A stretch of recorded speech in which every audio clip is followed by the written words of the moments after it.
নমস্কাৰ প্ৰিয় বন্ধু বান্ধৱীসকল, আপুনি নিশ্চয় কেতিয়াবা নহয় কেতিয়াবা ৰাস্তাত পইচা হেৰাই পাইছে। মুদ্ৰাই হওক বা নোটেই হওক, যদি হেৰাই পায় সেই মুদ্ৰা বা নোটত এটা উপায় কৰি ঘৰৰ এই স্থানত থৈ দিয়ক। আপোনাৰ ঘৰলৈ মাতা লক্ষ্মীৰ আগমন হৈ ধন টকা পইচাৰে আপোনাৰ ঘৰত অভাৱ অনাটন নাইকিয়া হ'ব। বহুতেই হয়তো ৰাস্তাত হেৰাই পোৱা পইচা বুটলি নলয়। যদি কমকৈ দেখে তেতিয়া ভাবে বহুত পাবলগীয়া আছিল, এইকেইটা লৈ তেওঁৰ ভাগ্য নষ্ট নকৰে। আকৌ বহুতেই ৰাস্তাত পইচা পালে সেয়া লৈ আহি কাৰোবাক দান কৰে বা দোকানত কিবা বস্তু কিনি পেলায়। কিন্তু সেয়া একেবাৰে ভুল কথা। কমেই হওক বা বেছিয়েই হওক, আপুনি যদি ৰাস্তাত পইচা পায় তেনে আমি আজিৰ ভিডিঅ'ত কোৱা উপায়টো কৰি যদি ঘৰত এই স্থানত ৰাখিব পাৰে তেনে আপোনাৰ ভাগ্যত সৌভাগ্য উদয় হ'ব। উপায়টো কৰাৰ ফলত আপোনাৰ ঘৰলৈ ক'ৰ পৰা কেনেকৈ ধন টকা পইচাৰ আগমন হ'ব আপুনি একো গমেই নাপাব।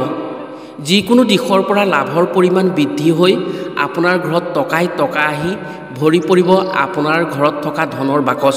ৰাস্তাত পইচা হেৰাই পোৱাৰ কাৰণ জানিলে আপুনি নিশ্চয় আচৰিত হ'ব। ৰাস্তাত পইচা অৰ্থাৎ মুদ্ৰাই হওক বা নোটেই হওক অতি ভাগ্যৱানজনেহে হেৰাই পায়।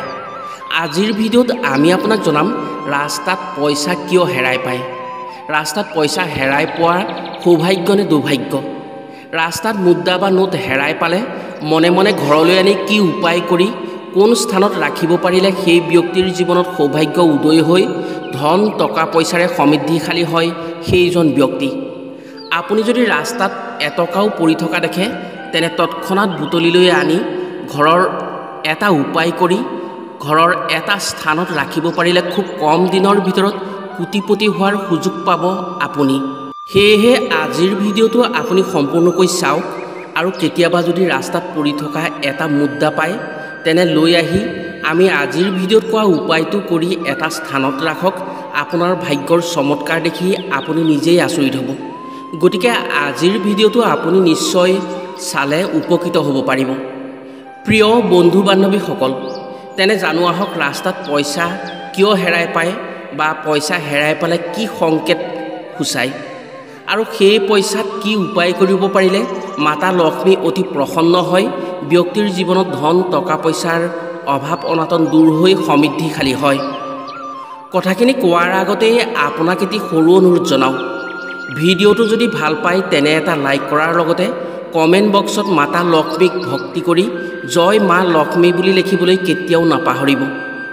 আৰু যদি আমাৰ চেনেললৈ প্ৰথম আহিছে তেনে চেনেলটো ছাবস্ক্ৰাইব কৰাৰ লগতে অন্য 10জনে উপকৃত হোৱাকৈ ভিডিঅ'টো শ্বেয়াৰ কৰিবলৈ অনুৰোধ জনালোঁ।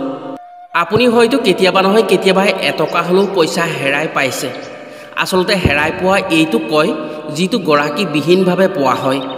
এনেকুৱা কেতিয়াবা হয় যে কোনোবাই টকা পইচা উলিয়াওঁতে পৰি গৈছে, সেয়া আপুনি পাইছে, সেয়া কিন্তু হেৰাই পোৱা পইচা নহয়। তেনেকৈ পালে আপুনি সেই ধনৰ গৰাকীক ঘূৰাই দিয়াটো আপোনাৰ নৈতিক কৰ্তব্য। যদি আপুনি ৰাস্তাত গৈ থাকোঁতে গৰাকীবিহীনভাৱে হেৰাই পায় তেনে সেয়া আপুনি নিশ্চয় বুটলি ল'ব আৰু নিশ্চয় বুজিব সেয়া আপোনাৰ কিবা সংকেত আহিছে। সেয়া লাগিলে এটকাই হওক বা 1000 টকাই হওক। শাস্ত্ৰমতে তেনেকৈ হেৰাই পোৱা ধন পূৰ্বপুৰুষৰ আশীৰ্বাদ। এনেকৈ যদি ৰাস্তাত পইচা পৰি থকা পায় তেনে নিশ্চয় জানিব সেয়া আপোনাৰ পূৰ্বজসকলে আপোনাক দিয়া এটা সংকেত। এই সংকেতে ইয়াকে বুজায় যে আপোনাৰ জীৱনত চলি থকা দুখ কষ্টৰ সমাপ্তৰ দিন আহি পৰিছে। ইয়াৰ পৰা আপুনি বুজিব লাগিব আপোনাৰ জীৱনত ধন প্ৰাপ্তিৰ সুযোগ আহিছে। সেই সময়ত যদি আপুনি সেই হেৰাই পোৱা পইচাটোক কম দেখি অৱমাননা কৰি উঠাই নলয়, হয়তো আপোনাৰ ভাগ্যলৈ অহা সুযোগ হেৰুৱাব লাগিব। শাস্ত্ৰমতে খুব ভাগ্যৱান আৰু পূৰ্বপুৰুষৰ কৃপা থকা ব্যক্তিয়েহে ৰাস্তাত পইচা হেৰাই পায়। হয়তো বহু লোকে এইসমূহ কথা নজনাৰ বাবেই কেতিয়াবা ৰাস্তাত পইচা কমকৈ থকা দেখিলে বুটলি নলয় বা বেছিকৈ থকা দেখিলে উঠাই লৈ সেই পইচা খৰচ কৰি আনন্দ ফূৰ্তি কৰি খৰচ কৰি পেলায়। পইচা ৰাস্তাত হেৰাই পোৱাটো হৈছে অতি শুভ সংকেত। যদি আপুনি কেতিয়াবা পায় তেনে নিশ্চয় সেই পইচা উঠাই লওক আৰু আজিৰ ভিডিঅ'ত কোৱা উপায়টো কৰি ঘৰত ৰাখক। আপোনাৰ বাবে এনে কিছুমান সুযোগ আহিব যিবোৰৰ পৰা আপুনি খুব কম দিনৰ ভিতৰত ধন প্ৰাপ্তিৰ সুযোগ পাব। মাতা লক্ষ্মীৰ লগতে আপোনাৰ পূৰ্বপুৰুষৰ কৃপাত আপোনাৰ ভাগ্য উদয় হ'ব। যাৰ ফলত আপোনাৰ জীৱনলৈ ভাল দিনৰ সূচনা হ'ব। যদি আপুনি ক'ৰবালৈ যাওঁতে মুদ্ৰা হেৰাই পায়, অৰ্থাৎ এটকীয়া, দুটকীয়া, 5 টকীয়া, 10 টকীয়া মুদ্ৰা ৰাস্তাত পৰি থকা দেখে, তেনে তৎক্ষণাৎ উঠাই ল'ব। কেতিয়াও সেই পইচাৰ মূল্য কম বুলি অৱমাননা নকৰিব। এনে পইচা পালে বহুতেই উঠাই লয়, কিন্তু দেখা যায় যে বহুতেই কোনো সৰু ল'ৰা ছোৱালীক দি দিয়ে অথবা কাৰোবাক দান কৰি দিয়ে। এনে কৰিলে আপোনাৰ কপাললৈ অহা সৌভাগ্যক অপমানিত কৰা হয়।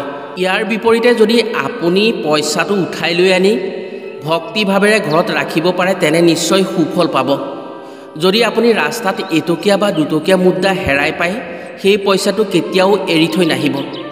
ভক্তিভাৱেৰে লক্ষ্মী দেৱীৰ নাম লৈ মুদ্ৰাটো উঠাই আনি গংগা জলেৰে ঘৰত ধুব আৰু এদিন মুদ্ৰাটো গংগা জলত তুলসী পাত দি ডুবাই ৰাখিব।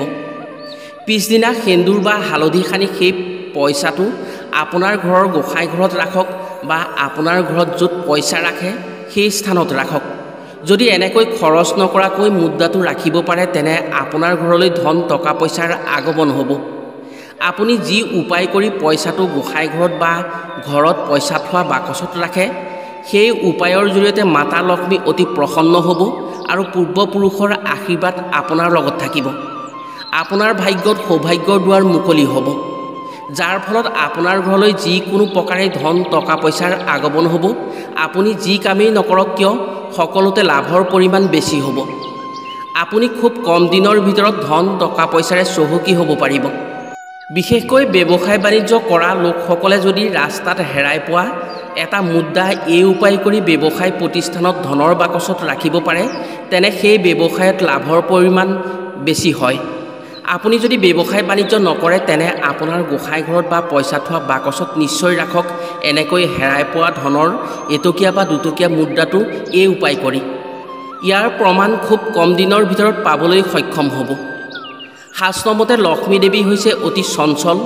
য'ত তেওঁ মৰ্যাদা নাথাকে, তাত তেওঁ কেতিয়াও বাস নকৰে। আপুনি হয়তো দেখিছে কিছুমান মানুহ খুব সোনকালে ধনী হয় আৰু খুব সোনকালে দৰিদ্ৰও হৈ যায়। লক্ষ্মী দেৱীয়ে কেতিয়াবা দিও চায় আৰু কেতিয়াবা নিও চায়। যদি আপুনি কেতিয়াবা নোট হেৰাই পায় বা কাগজৰ নোট ৰাস্তাত পৰি থকা পায়, তেনে আপুনি কি কৰিব? বহুতেই হয়তো কেইটামান বেছি পালে খৰচ কৰি দিয়ে। এয়া শুদ্ধ কথা নহয়। আপুনি 100 টকীয়া, 200 টকীয়া, 500 টকীয়া, 2000 টকীয়া যি নোটেই নাপাওক কিয় খৰচ নকৰিব। যদি আপুনি সেই পইচাৰ জৰিয়তে বেছি টকা পোৱাৰ আশা কৰে, তেনে নিশ্চয় আজিৰ ভিডিঅ'টো শেষলৈকে চাওক আৰু উপায়টোৰ কথা জানি উপায়টো কৰক। আপোনাৰ সৌভাগ্যৰ দুৱাৰ মুকলি হ'ব। যদি আপুনি কেতিয়াবা এনেকৈ ৰাস্তাত পৰি থকা নোট হেৰাই পায়, হয়তো সেয়া আপোনাৰ ওপৰত লক্ষ্মী দেৱীয়ে পৰীক্ষাও ল'ব পাৰে। ভগৱানে বহু প্ৰকাৰে মানুহৰ ওপৰত পৰীক্ষা লয়। যদি আপুনি 2000 টকীয়া বা 500 টকীয়া নোট এটা ৰাস্তাত পালে, তেতিয়া আপুনি কি কৰিব? ভুলতো সেই পইচাটোক আপুনি অৱমাননা নকৰিব। মাতা লক্ষ্মীৰ নাম স্মৰণ কৰি নোটটো তুলি ল'ব। তাৰে কিছু অংশ দুখীয়া দৰিদ্ৰক দান কৰিব। পাৰিলে আৰু কিছু অংশ সামাজিক অনুষ্ঠান অৰ্থাৎ নামঘৰ মন্দিৰত দান কৰিব। দান কৰোঁতে এটা কথাৰ প্ৰতি আপুনি লক্ষ্য ৰাখিব, যাতে সেই দান য'ত কৰিব, মন্দিৰ বা নামঘৰত কৰিব, তাত যাতে দানৰ নামত আপোনাৰ নামটো নিলিখায়। দান কৰোঁতে এটা কথাৰ প্ৰতি সদায় লক্ষ্য ৰাখিব, যাতে সেই দান মন্দিৰলৈ যায়, সেয়া যাতে কাৰোবাৰ পকেটত নোসোমায়। পাৰিলে মন্দিৰ বা নামঘৰত কিবা অনুষ্ঠান পাতিলে কিবা এটা আনি দিব, কিন্তু আপুনি দিয়া বস্তুটো দান কৰা বুলি কেতিয়াও নিলিখাব। কাৰণ কিবা বস্তু যদি ৰাজহুৱা স্থানত বা মন্দিৰ বা নামঘৰত দান কৰাৰ পাছত নাম লিখোৱা হয়, সেই দানৰ মূল্য কম হয় ভগৱানৰ ওচৰত। ইয়াৰ পিছত সেই পইচাটোৰ যি অংশ আপোনালৈ বাচিব, সেই অংশটোত আপুনি গংগাজল ছটিয়াই সেন্দুৰ বা হালধিৰে এটা ফোট লগাই আপোনাৰ ঘৰত ধন থোৱা স্থানত ৰাখি দিয়ক। এই পইচা কেতিয়াও খৰচ নকৰিব। এয়া হয়তো ভগৱানে আপোনাৰ ওপৰত পৰীক্ষাও ল'ব পাৰে। যদি এনেকৈ কৰে, ভগৱানে আপোনাৰ ওপৰত কৰা পৰীক্ষাত আপুনি উত্তীৰ্ণ হ'ব পাৰিব। আপোনাৰ জীৱনলৈ ভাল দিনৰ সূচনা হ'ব। এনে কাৰ্যৰ জৰিয়তে মাতা লক্ষ্মী অতি প্ৰসন্ন হয়। আপোনাৰ কাৰ্যত মাতা লক্ষ্মী প্ৰসন্ন হৈ আপোনাৰ প্ৰতি মাতা লক্ষ্মীৰ কৃপা পৰিব, যাৰ ফলত সেই উপায় কৰাৰ টকাকেইটা যিমান দিনলৈকে আপোনাৰ ধনৰ বাকচত থাকিব বা সুৰক্ষিত হৈ থাকিব, সিমান দিনলৈকে আপোনাৰ ঘৰত কেতিয়াও ধন টকা পইচাৰ অভাৱ অনাটন নহয়। আপোনাৰ ঘৰলৈ চাৰিও দিশৰ পৰা ধন টকা পইচা আহিব আৰু আপুনি কেতিয়াও অভাৱ অনুভৱ নকৰে ধনৰ। হয়তো এই কথাসমূহ বহুজনে ওলাই কৰিব পাৰে। আচলতে এই কথাসমূহ সম্পূৰ্ণ সত্যতা আৰু প্ৰমাণ আছে। বহু ব্যক্তিয়ে এনে উপায় কৰি সুফল পাবলৈ সক্ষম হৈছে। আপুনিও যদি ৰাস্তাত মুদ্ৰা বা নোট হেৰাই পাইছে বা পায়, তেনে নিশ্চয় এই উপায় কৰক। আপোনাৰ পূৰ্বপুৰুষৰ বা লক্ষ্মী দেৱীৰ কৃপাৰ ফলত নিজৰ ভাগ্যশালী কৰিব পাৰিব। যদি এনেকৈ কৰিব পাৰে, নিশ্চয় সুফল পাবলৈ সক্ষম হ'ব। অৱশ্যে এই কথাসমূহ আমি নিজে মনে সাজি কোৱা কথা নহয়। এইসমূহ কথা বিভিন্ন শাস্ত্ৰ অধ্যয়ন কৰি পোৱা কথাহে।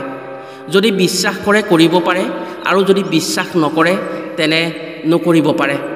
বিশ্বাস কৰিলে আপুনি নিশ্চয় সুফল পাবলৈ সক্ষম হ'ব। আমি মাথো কাৰোবাৰ উপকাৰ হোৱাৰ স্বাৰ্থত কথাখিনি শ্বেয়াৰ কৰিলোঁ। আজিলৈ ভিডিঅ'টো ইমানতে সামৰিছোঁ। পুনৰ অন্য এটি ভিডিঅ'ৰ জৰিয়তে লগ পোৱাৰ প্ৰতিশ্ৰুতিৰে আজিলৈ আহোঁ। সকলো ভালে থাকক, সুস্থ থাকক। ধন্যবাদ।